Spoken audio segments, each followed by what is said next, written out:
앤드류 머레이의 부활의 주와 함께하라라는 글이 있습니다. 이 책에 보면 이런 내용이 나와요. 하루는 앤드류 머레이가 이제 기도를 하고 있습니다. 기도를 하는 중에 하나님의 음성이 들리는 거예요. 하나님께서 물으십니다. 머레이야, 너에게 있어서 나는 어떤 존재냐? 너에게 나는 어떠한 존재냐라고 물으시는 거예요. 그때 질문을 받고는 곰곰이 생각해 봅니다. 과연 하나님께서 내게 어떠한 존재실까? 내가 뭐라고 말해야 하나님께서 기뻐하실까? 곰곰이 생각하던 중에 그가 답을 찾아내요. 그리고 대답합니다. 하나님은 저의 첫 번째가 되십니다. 그 어떤 것보다도 하나님 내 인생 모든 것의 첫 번째이십니다. 라고 대답을 드렸어요. 여러분, 얼마나 훌륭한 대답입니까? 여러분의 인생에는 첫 번째가 하나님이 되실 수 있으세요? 얼마나 귀한 대답이에요. 그래서 하나님께 기뻐하시겠지라고 대답을 드렸는데, 그 대답을 드리신 하나님의 그 반응이 영 기뻐하시는 것 같지는 않으십니다. 그래, 잘했어, 네가 정말 그렇게 생각했구나, 기특하다, 이렇게 하시는 게 아니라 그래 라고 대답하시고 마는 거예요. 마음이 답답해지기 시작합니다. 내가 뭘 대답을 잘못했을까? 아니, 첫 번째라고 대답한 게 왜 잘못된 걸까? 그럼 뭐라고 대답을 해야 되는 것인가? 고민이 되기 시작했습니다. 하루 종일 고민했어요. 어떻게 답을 수정해야 되나? 어떻게 답을 다시 해야 되나?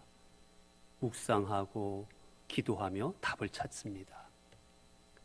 그러다가 저녁이 되어 드디어 답을 찾아냅니다. 그리고 다시 하나님께 기도합니다. 하나님은 나에게 있어서 첫째가 아니라 내 전부가 되십니다. 그러자 비로소 그때 하나님께서 매우 기뻐하셨다라는 거예요. 하나님은 우리의 첫 번째가 아니라 우리의 전부가 되기를 원하시는 분입니다. 여러분, 내가 누군가를 사랑한다고 생각해 보시기 바랍니다. 내가 내 아내를 사랑하고 남편을 사랑한다 생각해 보세요. 남편이 첫 번째일 때 그걸 사랑하는 겁니까? 아니에요. 남편을 온전히 내가 모든 것, 내 전부가 되는 것으로 사랑할 때 그게 진정한 사랑인 겁니다. 부모가 자녀를 사랑하는 것, 네가 첫째고, 두 번째는 우리 집이고, 세 번째는 자동차고, 네 번째는 내 보석이고, 여러분, 그게 아니에요.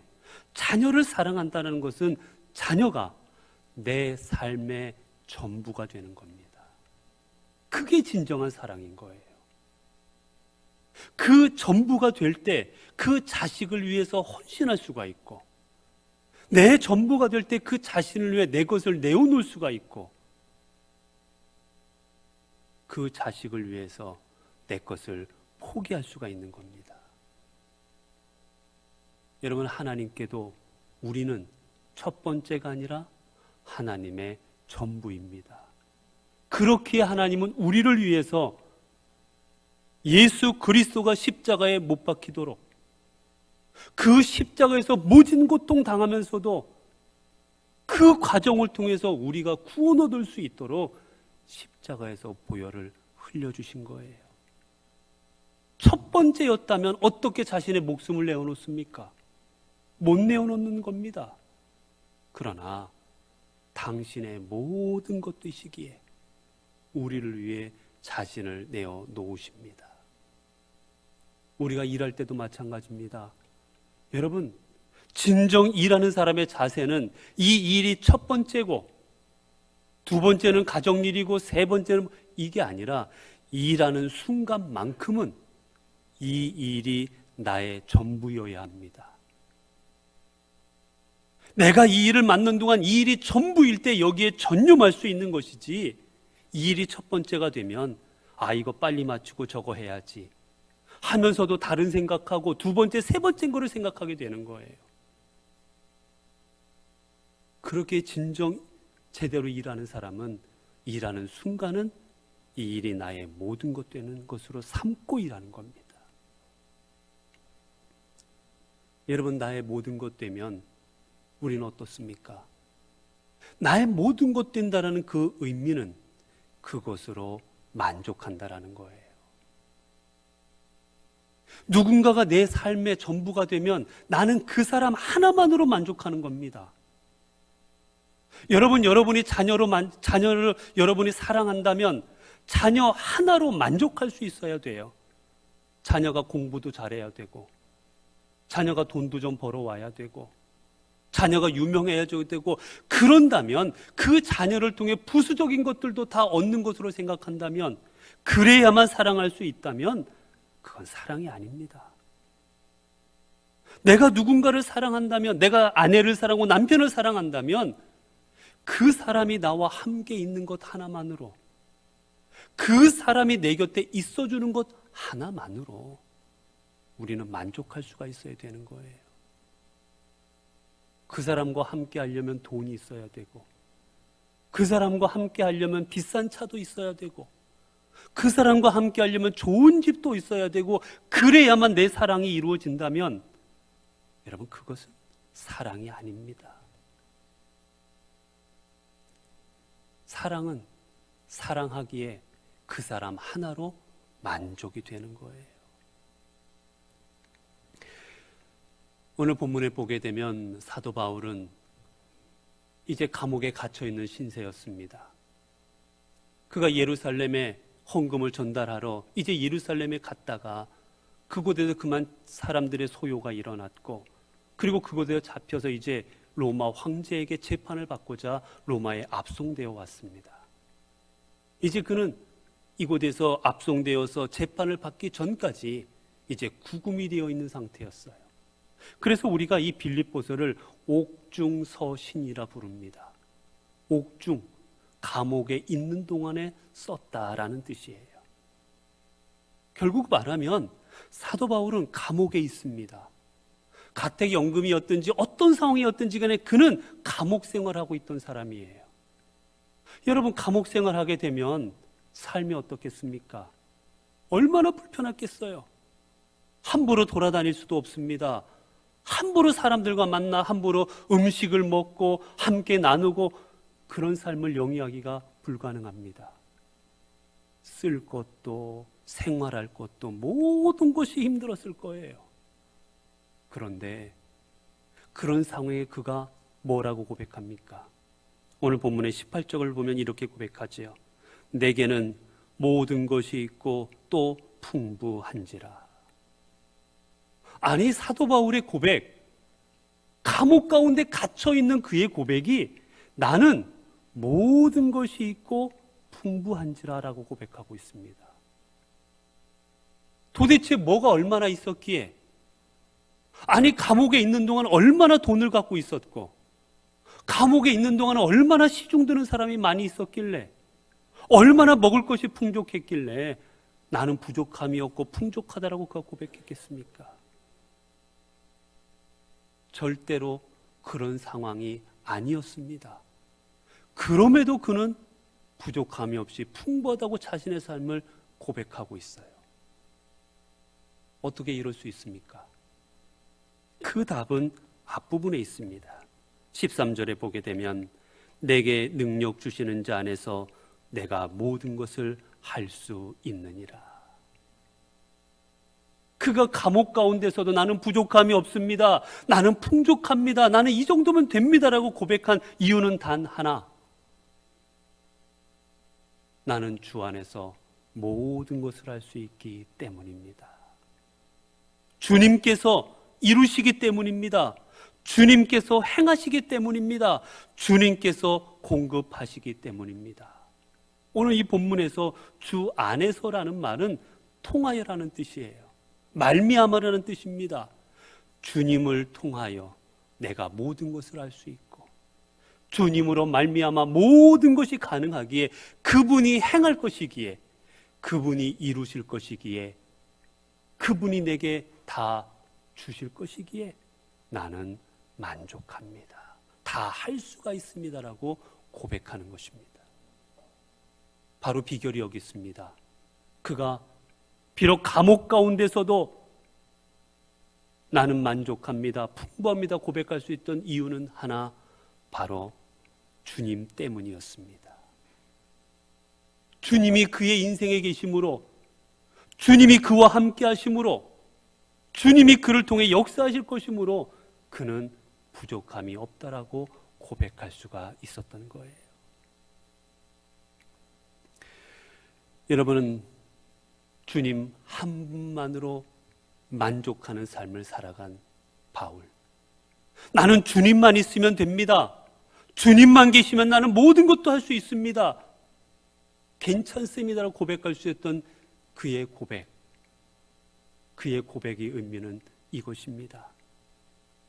그가 주님만으로 만족한다는 의미는 주님이 내 삶의 목적이기 때문입니다. 주님이 그의 인생의 목적이셨기에 그는 주님 한 분만으로 만족할 수 있었던 거예요. 다른 것이 없었어도 됐다라는 겁니다. 이런 목적이 있는 사람은 목적을 위해 다른 것들을 포기할 줄을 압니다. 여러분, 공부하는 학생은 내가 공부가 목적이요, 내가 좋은 대학 가는 것, 좋은 성적을 얻는 게 목적이라면 공부할 시간을 위해서 잠자는 것도 포기합니다. 내 육신의 편안함을 포기하고 책상 앞에 앉아 열심히 공부합니다. 친구를 만나는 것도 포기합니다. 보고 싶은 TV, 보고 싶은 드라마 다 보는 것도, 핸드폰 보는 거 포기하는 거예요. 여러분, 살 빼는 게 목적인 분들, 살 빼기 위해서는 먹는 거 포기하는 겁니다. 몸이 불편해도 운동하는 겁니다. 내 목적이 확실한 사람은 그 목적을 위해 다른 것들을 내려놓을 줄 아는 거예요. 그리고 목적을 얻었을 때는 그것으로 인하여 행복해합니다. 예수님께서 마태복음 13장 44절을 통해 우리에게 감추인 보화에 대해서 비유로 말씀하십니다. 천국은 마치 밭에 감추인 보화와 같으니 사람이 이를 발견한 후 숨겨두고 기뻐하며 돌아가서 자기의 소유를 다 팔아 그 밭을 사느니라. 여러분, 이 밭이 목적인 사람, 이 밭의 보화가 목적인 사람은 내 소유를 다 팔고 그럼에도 기뻐하며 그 밭을 사는 거예요. 왜요? 목적이 이거이기 때문에.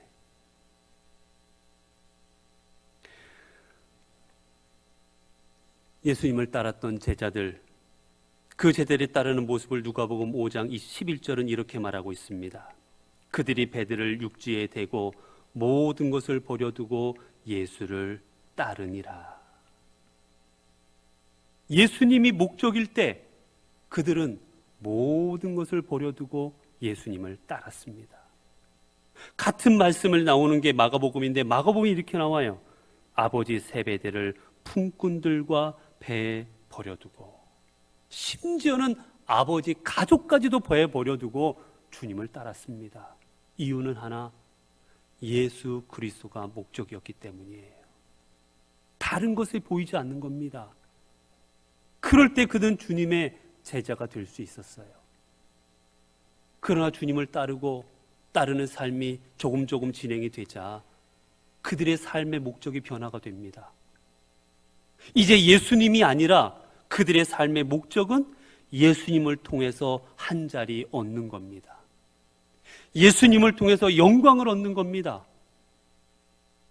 그렇게 되자 그들은 예수님 한 분만으로 만족하지를 못합니다. 예수님을 통해 자리 얻는 것을 꼭 얻어야 되겠다고 생각하게 됐고, 결국은 가룟 유다를 주님을 배반해버리고, 제자들은 주님이 잡히실 때 다 도망가 버리고 말아버린 것이지요. 이스라엘 백성들도 마찬가지입니다. 그들이 애굽으로부터 출발할 때, 출애굽을 할 때 그들의 목적은 하나, 하나님을 경배하는 것이었고, 그 하나님을 섬기기 위해서 가나안 땅으로, 하나님이 허락하신 땅으로 가는 게 그들의 삶의 목적이었습니다. 그때 그들은 하나님만 바라보고 하나님으로 만족합니다. 그때 하나님은 놀랍게 역사하셔서 그들 가운데 10가지 재앙을 주시고, 그리고 그들이 홍해를 가르게 하여 주시고, 그 홍해 건너가게 하여 주시고, 수많은 만나와 메추라기 수많은 것들로 먹이고 그들을 인도하여 주십니다. 그러나 광야에 접어든 그들의 눈에는 이제 하나님이 한 분만으로 만족하지를 못합니다. 하나님만을 목적으로 삼지를 못합니다. 이제 먹을 것도 입을 것도 마실 것도 그들의 삶의 목적으로 바뀌어버립니다. 그러자 어떡합니까? 왜 먹을 것이 없느냐? 왜 우리는 고기를 먹지 못하느냐? 물이 없다. 차라리 애굽으로 돌아가자. 삶의 목적이 주님이 아니라 먹고 입고 쓰는 것으로 바뀌어버리자. 그들은 주님을 떠나 애굽으로 가버리고자 합니다. 결국 그들은 다 광야에서 죽고 말아버리지요. 그들이 가나안 땅에 들어가서도 마찬가지입니다. 하나님 한 분만으로 만족하지 못하고, 하나님 한 분만을 인생의 목적으로 삼지 못하고, 그들은 좀 더 풍요를 얻고자, 좀 더 쾌락을 얻고자 바알을 섬기고 아세라를 섬기고 이방신들을 섬기기 시작합니다. 하나님 한 분만으로 만족이 안 될 때 그들은 결국 북이스라엘, 남유다 모두 멸망해버리고 말았습니다. 여러분, 이처럼 하나님 한 분만을 만족하고 살아가는 사람은 자신의 삶의 목적을 주님으로 두고, 그 주님으로 인하여 버려야 될 것들은 다 버려버리고 주님을 따라가는 사람이 되는 겁니다. 그렇게 사도 바울은 이렇게 고백했지요. 빌립보서 3장 7절부터 보게 되면, 그러나 무엇이든지 내게 유익하던 것을 내가 그리스도를 위하여 다 해로 여길 뿐더러 또한 모든 것을 해로 여김은 내 주 그리스도 예수를 아는 지식이 가장 고상하기 때문이라. 내가 그를 위하여 모든 것을 잃어버리고 배설물로 여김은 그리스도를 얻고 그 안에서 발견되려 함이니. 사도 바울은 고백합니다. 예수 그리스도를 얻기 위하여 내 모든 것을 배설물로 여기고 다 버리고 주를 얻고자 하노라. 여러분, 이게 바로 주님 한 분만으로 만족하는 삶입니다. 다른 것들은 배설물로 여기는 겁니다. 그렇기에 예수 그리스도로 한 분만으로 만족하는 사람은 세상의 영광에 집착하지 않습니다. 세상의 것들에 집착하지 않아요. 여러분, 하나님 한 분만으로 만족한다면 하나님께서 주시는 건강, 하나님께 주시는 부, 하나님께서 주시는 명예, 하나님께 주시는 다른 것들, 여러분, 그런 것도 때로는 내려놓을 줄 알아야 되는 겁니다. 여러분, 자녀들이 어때요? 자녀들은 아버지나 부모가 집에 들어오면 아버지나 부모를 쳐다보는 것이 아니라 그 손에 들려져 있는 무언가를 바라봅니다. 오늘은 뭘 들고 왔나? 오늘은 뭐 맛있는 것을 가져왔나? 그 손을 바라보는 거예요. 그리고 맛있는 것이 없으면 부모에게 화도 냅니다. 아직 미숙하고 어리기 때문이지요. 그러나 돌이켜 우리가 똑같습니다. 우리를 구원하신 예수 그리스도, 우리에게 생명을 주신 예수 그리스도, 그분이 내 곁에 계시는데 우리는 그분 한 분만으로 만족하는 것이 아니라 그분께서 부도 주셔야 되고, 그분께서 건강도 주셔야 되고, 그분께서 나를 인정해 주셔야 되고, 그분께서 나를 높여 주셔야만 됩니다. 그것들을 이루어주지 아니하시면 하나님을 원망하고 불평하기 시작합니다. 왜 안 주시느냐고. 결국 우리가 하나님 한 분만으로 만족하지 못한다면 우리는 하나님을 온전히 만나지 못한 사람입니다. 우리가 하나님을 만났다면, 하나님을 온전히 체험하고 있다면 그분만으로 만족할 것이기 때문이에요. 사랑하는 성도 여러분, 여러분은 주님만으로 만족하는 삶을 살아가고 계십니까? 정말 예수님 한 분만으로 다른 것들은 다 포기하며 살아갈 수 있으십니까? 우리가 주님 한 분만으로 만족한다면 여러분, 내 이름이 꼭 주보에 올라가야 됩니까? 내가 주님 한 분으로 만족한다면 내가 교회에 뭐 한 개 꼭 사람들 앞에 알려져야만 됩니까? 내가 주님 한 분만으로 만족한다면 내 직분이 꼭 무엇인가 있어야 됩니까?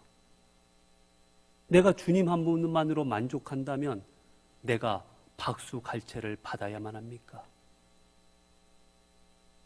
죄송하지만 우리는 믿음 생활하고 하나님만으로 만족한다고 하면서도 실은 하나님께서 주시는 선물에 더 만족하는 삶을 살아갑니다.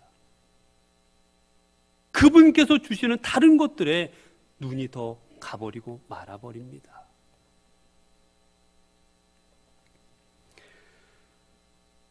여러분, 우리가 이렇게 하나님 한 분만으로 만족하며 살 때 하나님께서는 우리의 삶을 어떻게 만들어 주십니까? 19절입니다. 나의 하나님이 그리스도 예수 안에서 영광 가운데 그 풍성한 대로 너희 모든 쓸 것을 채우시리라.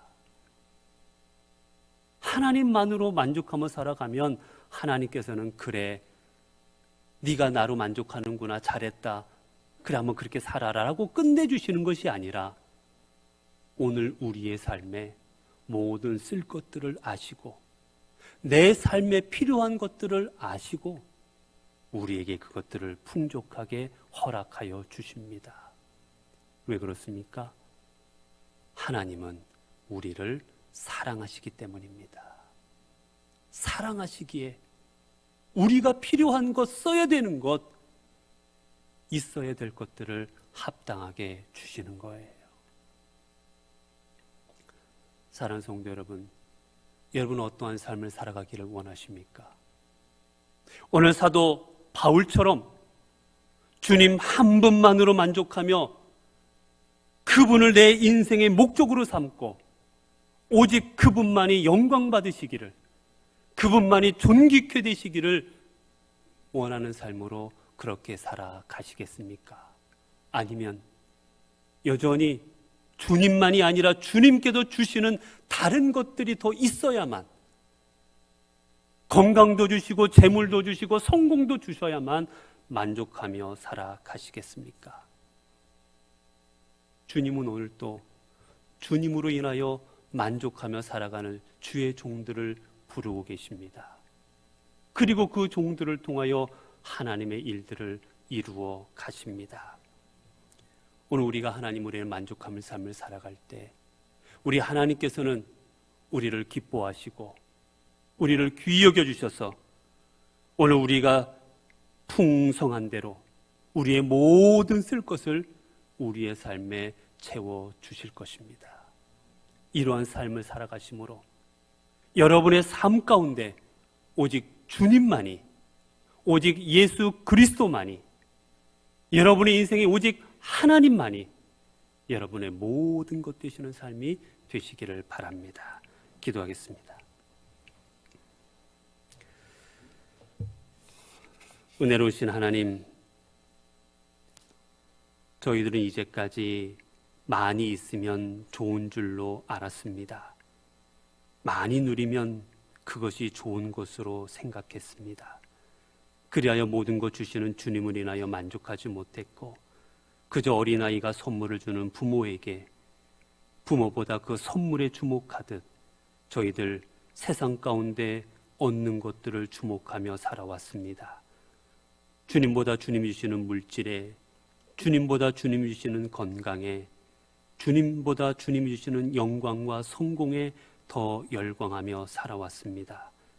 그래야 내가 원하는 만큼, 내가 바라는 만큼 갖지 못하면 저희들 원망했고 불평했습니다.